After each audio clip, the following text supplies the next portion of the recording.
everyone. Welcome in Classic Economics for All. Students, अगर आप मेरे इस चैनल पे नए हैं, फर्स्ट टाइम मेरे इस लेक्चर को सुन रहे हैं, तो प्लीज चैनल को सब्सक्राइब करें ताकि सबसे पहले वीडियो का नोटिफिकेशन आपको मिले। और जो लेक्चर है उसको एंड तक जरूर देखें। उसके बाद अगर आपको कोई भी डाउट हो तो कमेंट सेक्शन में जरूर लिखें, और वीडियो अगर अच्छी लगे तो उसे वो लाइक करें और शेयर जरूर करें। तो स्टूडेंट्स, डिस्कस करते हैं आज का बहुत ही इंपॉर्टेंट टॉपिक, वो है डिमांड फंक्शन, मांग फलन, या इसको दूसरे किस रूप में पूछा जा सकता है, डिटर्मिनेंट्स ऑफ डिमांड, यानी कि मांग को निर्धारित करने वाले फैक्टर्स, या इसको तीसरी फॉर्म में पूछा जा सकता है डिटर्मिनेंट्स के साथ factors which affect the demand. तीन तरह से क्वेश्चन पूछा जा सकता है, explain demand function, second one determinants of demand, और third one factors which affect the demand. तो जो फैक्टर्स हैं जो डिमांड को अफेक्ट करते हैं उनको हम कॉमन भी पढ़ सकते हैं।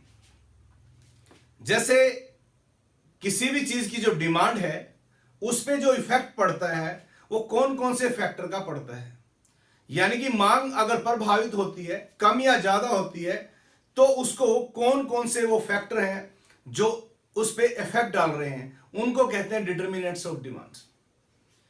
अक्सर क्या होता है कि इसको जो अफेक्ट करते हैं फैक्टर्स, किसी भी चीज की जो डिमांड है उसको दो पार्ट्स में डिवाइड कर लिया जाता है।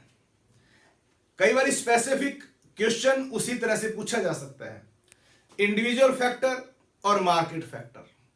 अगर मान लो इंडिविजुअल या मार्केट नहीं पूछा हुआ, फिर हम कॉमन डिस्कस कर सकते हैं। तो मैं इस क्वेश्चन को आपके साथ डिस्कस कर रहा हूं तीनों फॉर्म में। इंडिविजुअल फैक्टर्स के रूप में आ जाए तो कौन सा आंसर देना है, मार्केट फैक्टर्स आ जाए तो कौन सा आंसर देना है, और तीसरा कॉमन, अगर कुछ भी ना लिखा हो, सिर्फ लिखा हो factor which affect the demand, तो आपने कैसे अटेम्प्ट करना है। तो डिस्कस करते हैं पहले individual demand function. Individual demand function, और इसे हम कह सकते हैं व्यक्तिगत मांग फलन। इसको पढ़ने के लिए हमने इसको इस तरह से लिखा हुआ है, dx is function of, first है px, dx मतलब डिमांड फॉर x कमोडिटी। तो यहां पे क्या है, px मतलब प्राइस ऑफ कमोडिटी। तो हमें पता है कि सबसे ज्यादा किसी वस्तु की अगर डिमांड प्रभावित होती है तो वो होती है उस वस्तु की प्राइस से, यानी कि उस वस्तु की कीमत से। और हमें यह भी पता है कि कीमत और मांग में, यानी कि प्राइस और डिमांड में इनवर्स रिलेशन होता है। अगर प्राइस इंक्रीज करती है तो डिमांड डिक्रीज करती है, और प्राइस डिक्रीज करती है तो डिमांड इंक्रीज करती है। यानी कि कीमत और मांग में उल्टा संबंध पाया जाता है, या there is inverse relation find between price and demand. और इसे हम कैसे पढ़ सकते हैं, if price increase demand decrease, if price decrease demand increase, और it's also called law of demand. इसे मांग का नियम भी कहा जाता है। तो कीमत और मांग में उल्टा संबंध होता है, नेगेटिव रिलेशन होता है। तो इसलिए जो फर्स्ट फैक्टर है जो किसी भी वस्तु की मांग को प्रभावित करता है वो है कीमत या प्राइस।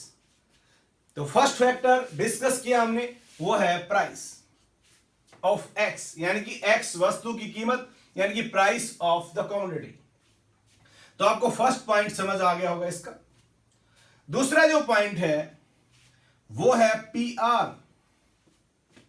P मतलब प्राइस, R मतलब related goods, price of related goods, और इसे हम कह सकते हैं संबंधित वस्तुओं की कीमत।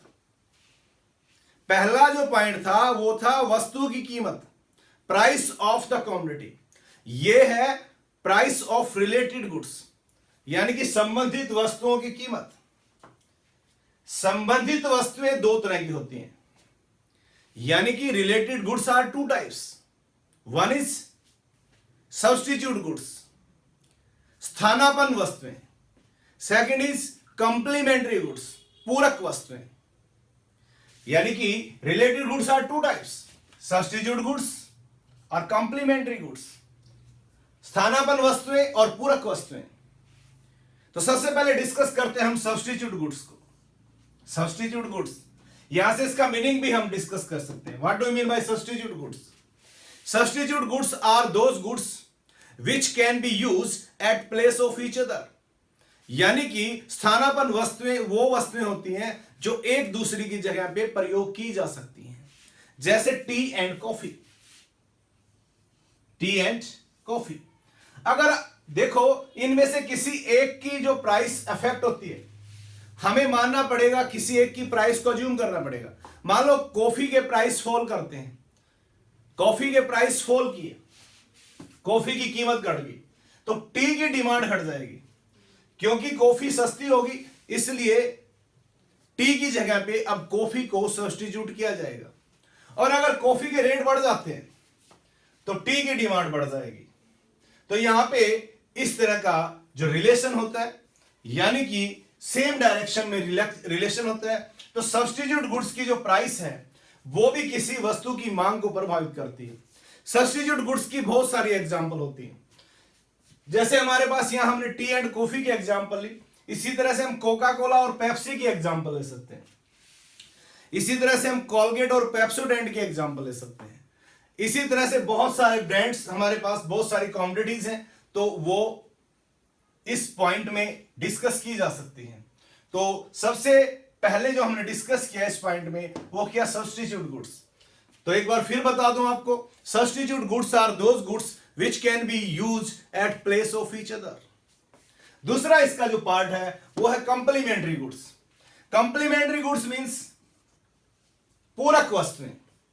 Complementary goods are those goods which है ज्वाइंट डिमांड, यानी कि पूरक वस्तुएं वो वस्तुएं होती हैं जिनकी मांग इकट्ठी की जाती है, जिनकी मांग इकट्ठी की जाती है, एक साथ की जाती है।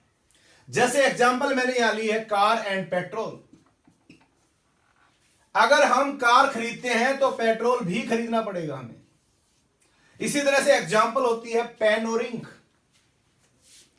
इसी तरह से बहुत सारी एग्जांपल्स हो सकती हैं। अगर हम कैमरा खरीदते हैं तो उसके लिए फिल्म भी खरीदनी पड़ती थी पहले, आजकल तो नैनो टेक्नोलॉजी का युग है, बहुत सारी चिप डलती है उसमें। तो वो एग्जांपल हम यहां पे, अब चाहे सार्थक ना हो पर आप ये एग्जांपल ले सकते हो, कार एंड पेट्रोल। अगर देखो पेट्रोल के प्राइस बढ़ते हैं तो कार की डिमांड घट जाती है। यहां पे इनवर्स रिलेशन चल रहा है, price of petrol increase, demand for car decrease, and price of petrol decrease, demand for car increase.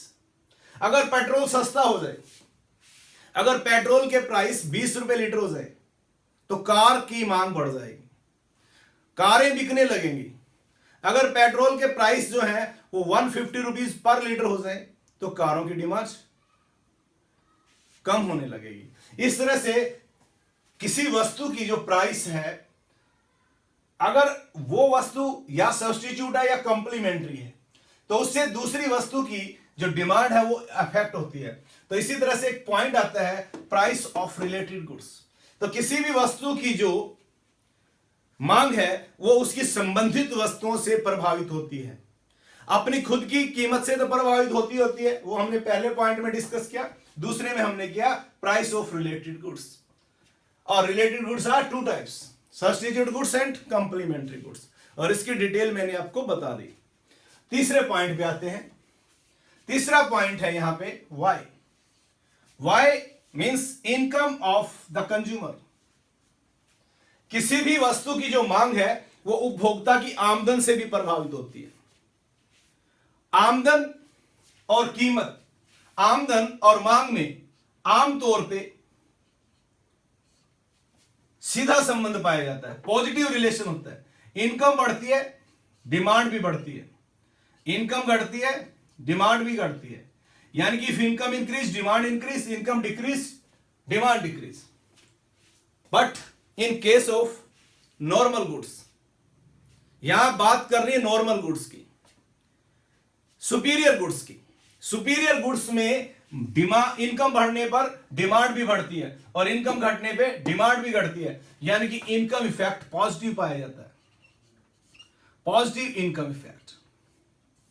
यहां पे प्राइस इफेक्ट नेगेटिव था, यहां पे प्राइस इफेक्ट क्या था, नेगेटिव, पर इनकम इफेक्ट क्या होता है, positive. But in case of normal goods, superior goods, अगर गुड्स इंफीरियर है तो ये फेल हो जाता है। पर हमने यहां बात कर रही है कॉमन, तो कॉमन में आप यही लिखोगे कि आमदन और मांग में सीधा संबंध पाया जाता है। आमदन बढ़ने पर मांग बढ़ती है, आमदन घटने पे मांग घटती है। फोर्थ पॉइंट इजी है, छोटा सा है, taste and preference. Taste and preference यानी कि आप किसी चीज को लाइक करते हो, पसंद करते हो, उसको प्रेफर करते हो, तो उसकी मांग ज्यादा होती है आपके लिए। अगर आप डिसलाइक करते हो, प्रेफर नहीं करते, पसंद नहीं करते, तो मांग कम होगी। सिंपल सी बात है। तो ये कोई ज्यादा इतना एक्सप्लेन करने वाला पॉइंट नहीं है। टी मतलब टेस्ट, यहां टेस्ट के साथ हमने प्रेफरेंस भी लिख दिया, यानी कि आप किस चीज को कितना पसंद करते हैं। जो ज्यादा पसंद करते हैं उनके लिए मांग ज्यादा होती है, कम करते कम। फिफ्थ पॉइंट है, बहुत इंपॉर्टेंट पॉइंट है, ई मींस एक्सपेक्टेशंस। एक्सपेक्टेशंस मतलब संभावनाएं। संभावना यहां किस चीज की है, इस पॉइंट को पढ़ने वाला, समझने वाला है। अगर प्राइस में इंक्रीज यानी कि प्राइस बढ़ने की संभावना है, एक्सपेक्टेशन क्या है कि किसी चीज के जो प्राइस हैं वो फ्यूचर में राइज होंगे, तो ज्यादा प्राइस पे भी ज्यादा मांग की जाती है। If consumer expect price of a commodity increase in near future, then consumer purchase more units of the commodity even at high price. यहां एक समझने वाली बात है, कीमत बढ़ती है तो भी उसकी डिमांड बढ़ती है, क्योंकि कंज्यूमर एक्सपेक्ट कर रहा है कि प्राइस ज्यादा हो जाएगी। मान लो आपको एक्सपेक्टेशन है कि पेट्रोल के प्राइस आज रात 12 बजे के बाद 100 रुपए लीटर हो जाएंगे। तो अगर आज आपको, पहले आपको 72 रुपीज पर लीटर मिल रहा था पेट्रोल, अगर आज आपको 80 रुपीज या 90 रुपीज भी मिल रहा है, तो आप उसकी ज्यादा डिमांड करोगे, क्योंकि आपका एक्सपेक्टेशन है कि प्राइस राइज होंगी। तो इसलिए एक्सपेक्टेशंस अगर रखते हो प्राइस राइज होने की, तो हाई प्राइस पे डिमांड हाई की जाती है। ये पॉइंट समझने वाला है। दूसरा इसमें क्या है कि अगर एक्सपेक्टेशन है कि प्राइस घटेंगी, कम होंगी, तो आप कम कीमत पे भी कम मांग करोगे। मान लो आपको उम्मीद है कि पेट्रोल के जो प्राइसेस हैं आज रात 12 बजे के बाद वो 40 रुपए लीटर हो जाएंगे, और अगर आपको कोई अब 60 रुपए ऑफर कर रहा है, तो आप उसकी फिर भी कम डिमांड करोगे। क्यों? क्योंकि आपको उम्मीद है कि प्राइस कम होंगी। तो एक्सपेक्टेशंस में ऐसा होता है, प्राइस बढ़ने पर ज्यादा कीमत पे भी ज्यादा मांग की जाती है, और प्राइस घटने की संभावना हो तो कम कीमत पे भी कम मांग की जाती है। लॉ ऑफ डिमांड फेल हो जाता है यहां पे, ये एक्सेप्शन है लॉ ऑफ डिमांड का। तो एक्सपेक्टेशंस अफेक्ट करती हैं। तो स्टूडेंट्स, ये हमने वो डिस्कस किए पॉइंट जो इंडिविजुअल फैक्टर्स हैं। तो इंडिविजुअल फैक्टर्स में कौन कौन से आगे, PX price of related goods, PR price of related goods, PX price of own goods, price of related goods, income, taste और एक्सपेक्टेशन। बात करते हैं मार्केट फैक्टर की। मार्केट फैक्टर्स या मार्केट डिमांड फंक्शंस, इसमें इंडिविजुअल वाले सारे हैं, क्योंकि अगर हम इंडिविजुअल की डिमांड को जोड़ देते हैं, देखो कभी भी जब हम एग्रीगेट डिमांड बनाते हैं तो समीशन ऑफ डी होती है, समीशन ऑफ डी आई, यानी कि सभी इंडिविजुअल की डिमांड को अगर जोड़ दे तो मार्केट डिमांड बन जाती है, एग्रीगेट डिमांड बन जाती है। तो मार्केट डिमांड फंक्शन आ जाए तो आपने ये जो 5 पॉइंट है तो लिखने पीएक्स, पीआर, वाई मतलब इनकम, टेस्ट और एक्सपेक्टेशन, यानी कि कीमत, संबंधित वस्तुओं की कीमत, आमदन, स्वाद या पसंद और एक्सपेक्टेशन। पर मार्केट में आपने 2 पॉइंट ऐड कर देने, एन मींस पॉपुलेशन। ये बहुत इजी है, अगर पॉपुलेशन बढ़ती है तो डिमांड भी बढ़ती है, अगर पॉपुलेशन कम होती है तो डिमांड भी कम होती है। सिंपल सी बात है, जहां पे पॉपुलेशन ज्यादा है डिमांड ज्यादा है, पॉपुलेशन कम है डिमांड कम है। और इसका जो सेकंड पॉइंट है जो एक्स्ट्रा लिखना है, वैसे इसमें 7 पॉइंट लिख देने आपने, 5 ये 2 ऐड कर देने, अगर इंडिविजुअल फैक्टर तो सिर्फ 5 लिखने। तो डिस्ट्रीब्यूशन ऑफ इनकम देखो, अगर इक्वल डिस्ट्रीब्यूशन ऑफ इनकम है, इक्वल डिस्ट्रीब्यूशन ऑफ इनकम है तो डिमांड ज्यादा होगी, अगर अनइक्वल डिस्ट्रीब्यूशन ऑफ इनकम है तो डिमांड कम होगी। देखो, अगर सभी लोगों के पास बराबर के पैसे हैं, इक्वल पैसे हैं, तो डिमांड ज्यादा होगी, सभी लोग डिमांड करेंगे। अगर कुछ लोग बहुत अमीर है और बहुत लोग बहुत गरीब है, अनइक्वल डिस्ट्रीब्यूशन ऑफ इनकम है, तो मार्केट में डिमांड कम होगी। तो ये भी बड़ा इजी पॉइंट था। तो ये पॉइंट थे, हमने 2 तरह से इसको किया, इंडिविजुअल डिमांड फंक्शन किया और market demand function. Individual demand function में 5 पॉइंट है, मार्केट डिमांड फंक्शन में 7 पॉइंट है। तो मार्केट वाले में जो 7 हैं, इंडिविजुअल वाले 5 लिख के 2 अलग लिख देने हैं। अगर कुछ भी ना लिखा हो, सिर्फ लिखा हो factor which affect the demand या डिटरमिनेंट्स ऑफ डिमांड या डिमांड फंक्शन, तो आप इसको लिख सकते हो सीधा, dx is equal to function of. इसमें मैं 3 और बढ़ाऊंगा, 3 पॉइंट आपको और बताऊंगा, 10 बन जाएंगे। px ये हमने डिस्कस कर दिया, price of x। pr price of related goods भी हमने डिस्कस कर दिया। उसके बाद y इनकम भी हमने डिस्कस कर दिया। उसके बाद हमने n पॉपुलेशन भी डिस्कस कर दिया। उसके बाद हमने t ये भी डिस्कस कर दिया, टेस्ट। उसके बाद इसमें आप ऐड कर सकते हो एक s मतलब सीजन, यानी कि किसी वस्तु की जो डिमांड है वो सीजन, मौसम से प्रभावित होती है। किसी खास सीजन में डिमांड बढ़ जाती है, जैसे गर्मियों में बर्फ की मांग बढ़ जाती है, आइस की मांग बढ़ जाती है, सर्दियों में कम हो जाती है, सिंपल सी बात है। इसी तरह से आप एक ऐड और कर सकते हो, W मींस वेल्थ। यहां मैं 3 ऐड कर रहा हूं इसलिए बता रहा हूं। W मींस वेल्थ, अगर वेल्थ बढ़ती है तो डिमांड भी बढ़ती है, W increase demand increase, W decrease demand decrease. उसके बाद आपने एक और ऐड कर देना इसमें, वो है G मतलब गवर्नमेंट पॉलिसी। इसको मार्केट डिमांड में भी लिखा जा सकता है। गवर्नमेंट पॉलिसी मतलब अगर गवर्नमेंट टैक्स लगा देती है तो डिमांड कम हो जाती है, और सब्सिडी दे देती है तो डिमांड बढ़ जाती है। और बाकी फिर उसी में आ जाओ, E मतलब एक्सपेक्टेशंस हमने डिस्कस किया। इसके साथ हमने डिस्कस किया है YD मतलब डिस्ट्रीब्यूशन ऑफ इनकम। तो इस तरह से आप कॉमन भी लिख सकते हो उस क्वेश्चन को। तो ये था स्टूडेंट्स आज का हमारा लेक्चर, डिटरमिनेंट्स ऑफ डिमांड। उम्मीद है आपको पसंद आया होगा। तो अगर वीडियो अच्छा लगा, लेक्चर अच्छा लगा, तो लाइक जरूर करें, शेयर करें। नेक्स्ट लेक्चर में मिलते हैं स्टूडेंट्स। Thanks a lot.